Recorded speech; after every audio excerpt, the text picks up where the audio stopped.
నమస్తే, welcome to యోయోటి. ప్రస్తుతం మనతో మాట్లాడడానికి అచ్చంపేట్ ఎమ్మెల్యే వంశీకృష్ణ గారు అయితే ఉన్నారు. ఒకసారి సార్ నమస్తే సార్. నమస్కారం అండి. సో ఈ రోజుతో సరిగ్గా కాంగ్రెస్ పార్టీ నెల రోజుల పాలన పూర్తి చేసుకుంది. సో ఎట్లా అనిపిస్తుంది, ప్రజల్లో స్పందన ఎట్లా ఉంది? తెలంగాణ రాష్ట్రంలో ఉన్న ప్రజలందరూ కూడా సంతోషంగా ఉన్నారు. ఫస్ట్ హ్యాపీగా ఉన్నారు. ఎందుకు హ్యాపీగా ఉన్నారు అనడానికి 3 కారణాలు. ఒకటి, అక్రమ కేసులు ఉండవు. భయంతో బతికేటువంటి పరిస్థితి గత ప్రభుత్వంలో ఉండే. ఇప్పుడు ఎవ్వరు కూడా భయంతో బతకాల్సిన పని లేదు.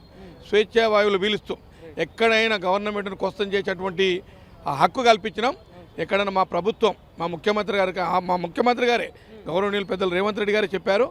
ఏమనంటే మమ్మల్ని మీరు ఎక్కడైనా క్వశ్చన్ చేయొచ్చు, మేమేమైనా చేయలేకపోతే ధర్నా చౌక్ను ఓపెన్ చేస్తున్నాం, మీరు ధర్నాలు కూడా చేసుకోవచ్చు, అట్లని చేయమని కదా అర్థం. మేమేమైతే 6 గ్యారంటీ కార్డు కానీ మేనిఫెస్టోలు పెట్టినవన్నీ కూడా 100% దాన్ని ఇంప్లిమెంట్ చేస్తామని చెప్పడం జరిగింది. వచ్చిన 48 గంటల్లోనే ఒకటి ఉచిత బస్ ప్రయాణం, రెండవది రాజీవ్ ఆరోగ్యశ్రీ, ఈ 2 కూడా ఇంప్లిమెంట్ చేశాం.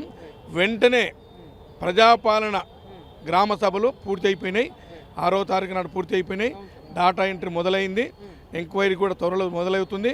డాటా ఎంట్రీ ఈ నెల 7వ తారీఖు వరకు ఉంది. 17 వరకు డాటా ఎంట్రీ అయిపోగానే వెంటనే ఎంక్వైరీ చేసి వితిన్ 1 మంత్లో అన్నీ కూడా ఇంప్లిమెంట్ చేయడానికి మా ముఖ్యమంత్రి గారు అన్ని రకాలుగా సంసిద్ధులు అవుతూ ఉన్నారు.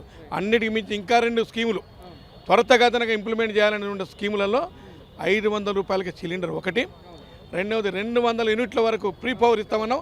అది కూడా 20-25 రోజుల్లో దాని ఇంప్లిమెంటేషన్ కూడా స్టార్ట్ అవుతుంది. సార్ ఇంకోటి చూసుకుంటే సార్, ఎందుకంటే ఇప్పుడు చూసుకుంటే అప్పులు 6.5 లక్షల కోట్ల అప్పు ఉన్న రాష్ట్రంని ఇప్పుడు ఎట్లా మరి 6 గ్యారెంటీలు అమలయ్యే విషయంలో చూసుకుంటే 1 కోటికి పైగా దరఖాస్తులు వచ్చాయి. సో మీరు వీరందరికీ న్యాయం జరిగే ఛాన్స్ ఉంటుందా?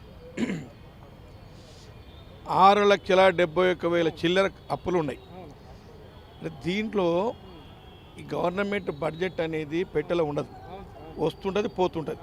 మేము ఇచ్చే ఇండ్లు కూడా ఒకటే రోజు కట్టియం, 1 నెలలో కట్టియం, 1 సంవత్సరంలో కట్టియం, ఫేజ్ మేనర్లో కట్టిస్తూ ఉంటాం. ఇంకా మాకు టైం ఉంది 5 సంవత్సరాలు. 5 సంవత్సరాలు ఫేజ్ మేనర్లో 100% పెన్షన్లు, రేషన్ కార్డులు, ఇందిరమ్మ ఇండ్లు, ఎవరి 6 గ్యారెంటీ కార్డులు ఏవైతే ఉన్నాయో అవన్నీ కూడా ఇంప్లిమెంట్ చేస్తాము. Where there is a will there is a way. మాకు ఆ విల్ ఉంది, అవి చేసే దమ్ము ధైర్యం ఉంది. ఆ భగవంతుడిగా తప్పకుండా సహకరిస్తాడు. అన్నిటికి మించి మా ముఖ్యమంత్రి గారు యంగ్ డేర్ డైనమిక్ నిర్ణయాలు మన వైఎస్ రాజశేఖర రెడ్డి గారి తరహాలో తీసుకుంటూ అంతకన్నా బాగా పరిపాలన ఉంటుంది. గతంలో కూడా ఇట్లే అన్నారు. వైఎస్ రాజశేఖర రెడ్డి గారు ముఖ్యమంత్రి అయినప్పుడు ఎక్కడి నుంచి డబ్బులు వస్తామన్నారు, ఇంప్లిమెంట్ చేసి చూపించాం. కాంగ్రెస్ పార్టీకి ఒక నినాదం ఉంది, మాట తప్పేది లేదు, మడమ తిప్పేది లేదు. ఆ నినాదం 100% ఇంప్లిమెంట్ చేసి చూపిస్తాం. సార్ నిన్న హరీష్ రావు గారు ప్రెస్ మీట్లో ఒక మాట చెప్పడం జరిగింది. కాంగ్రెస్ పార్టీ చేపట్టిన హామీలు 100 రోజులు అమలు కాకపోతే వాళ్ళ పప్పులు ఉడకవు, ఎట్లా అమలు చేయరో మేము చూస్తామని చెప్పేసి వాళ్ళకు ప్రజలే బుద్ధి చెప్తారని చెప్పడం జరిగింది. సో దీని మీద మీరేమంటారు? మరి నిజంగా ఆ 100 రోజులు అమలయ్యే ఛాన్స్ ఉంటుందా? 100 రోజులు అమలు అంటే స్టార్ట్ చేస్తాం. స్టార్ట్ చేసిన తర్వాత 5 సంవత్సరాల పీరియడ్ కంప్లీట్ చేస్తాం. మేము వాళ్ళు 108 హామీలు ఇచ్చారు. ఏం చేశారు? కేసీఆర్ ఏం చెప్పిండు? దళితులను సీఎం చేస్తాడు, నా మెడకాయ మీద తలకాయ ఉండదు అన్నాడు. ఎన్ని చెప్పిండు, ఎన్ని చేసిండు? డల్లాస్ అన్నాడు, ఇస్తాంబుల్ సిటీ అన్నాడు. ఒక్కటి కాదు, ఇన్ని చెప్పిండు. ఏం చేసిన వాళ్ళు ఏమి చేయలే. మేము అట్లా కాదు, వాళ్ళు చేయలేదని మేము చేయకుండా ఉన్నాం. 100% ఈ రాష్ట్ర ప్రజలు కాంగ్రెస్ పార్టీ ప్రభుత్వం పైన నమ్మకంగా ఉన్నారు, నమ్మిండ్రు. వాళ్ళ నమ్మకాన్ని ఒమ్ము చేయకుండా 100% మేము ఇంప్లిమెంట్ చేసి చూపిస్తాం. మాటలు కాదు, చేసి చూపిస్తాం. ఆల్రెడీ స్టార్ట్ అయింది. అయితే వాళ్ళకు నెల లోపలనే వాళ్ళు తట్టుకోలేకపోయి కాంగ్రెస్ 420 అని, కాంగ్రెస్ 740 అని అన్ని పిచ్చి మాటలు మాట్లాడుతాం. వాళ్ళకి ప్రజలే బుద్ధి చెప్తారు. అన్నిటికి మించి స్వేచ్ఛా వాయువులు పీలుస్తూ ఈ రాష్ట్రంలో అందరూ కూడా హ్యాపీగా బతుకుతున్నారు. ప్రజలు, ఉద్యోగస్తులు, విద్యార్థులు అందరూ కూడా 100% ఈ రాష్ట్రాన్ని సస్యశ్యామలం చేయడం, స్వర్ణయుగంగా తీర్చిదిద్దడమే కాంగ్రెస్ ప్రభుత్వ లక్ష్యం. అన్నిటికి మించి మా నాయకుడు రేవంత్ రెడ్డి గారు ఒక చిన్న ఎగ్జాంపుల్ చెప్తా. రేవంత్ రెడ్డి గారికి కేసీఆర్కు 3 భేదాలు చెప్తా.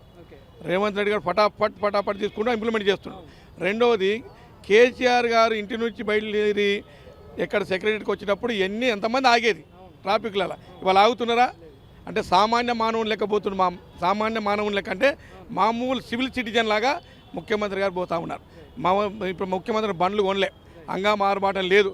ప్రజలకు మనం మాట ఇచ్చాం, మేలు రకమైనటువంటి పరిపాలన ఇవ్వాలి, అందరికీ సంక్షేమ పథకాలు, అభివృద్ధి కార్యక్రమాలు చేయాలని ఒక దృఢ సంకల్పంతో ఉన్నారో 100కు 100 శాతం జరుగుతాయి. సార్ చివరగా ఒకటే ప్రశ్న, ఎందుకంటే కాంగ్రెస్ పార్టీ ప్రతిపక్షంలో ఉన్నప్పుడు కాళేశ్వరం అవినీతి జరిగిందని చెప్పిన కాంగ్రెస్ పార్టీ అధికారంలోకి రాగానే సిబిఐకి నోటీసులు ఎందుకు ఇవ్వట్లేరు, ఇస్తే మేము దాని మీద చర్యలు తీసుకుంటామని చెప్పేసి బీజేపీ అధ్యక్షుడు కిషన్ రెడ్డి చెప్తున్నారు. సో మరి దీని మీద మీరు ఏమంటారు? మరి ఇది దయాలు వేదాలు వల్లించినట్టుగా మా ముఖ్యమంత్రి గారు ఎంపీగా ఉన్నప్పుడే అన్ని కంప్లైంట్ చేసిండు, ఇవి ఉన్నాయి సిబిసిఐడికి ఇవ్వండి అని చెప్తే వాళ్ళు ఏం పట్టించుకోలే. ఇప్పుడు మేమంతా జ్యుడిషియల్ ఎంక్వైరీ చేస్తే మేము ఇప్పుడు ఈ రిమేం చేస్తాం ఇప్పుడు మొత్తుకుంటున్నారు. మరి గతంలో ఇచ్చినప్పుడు ఎందుకు పట్టించుకోలే అంటే అవి ఇస్తే మళ్ళీ ఇంకేదో దండం మొదలు పెడదామని. ఏమి లేదు, బీజేపీ బీఆర్ఎస్ రెండు ఒకటే, ఇద్దరు తోడు దొంగలే.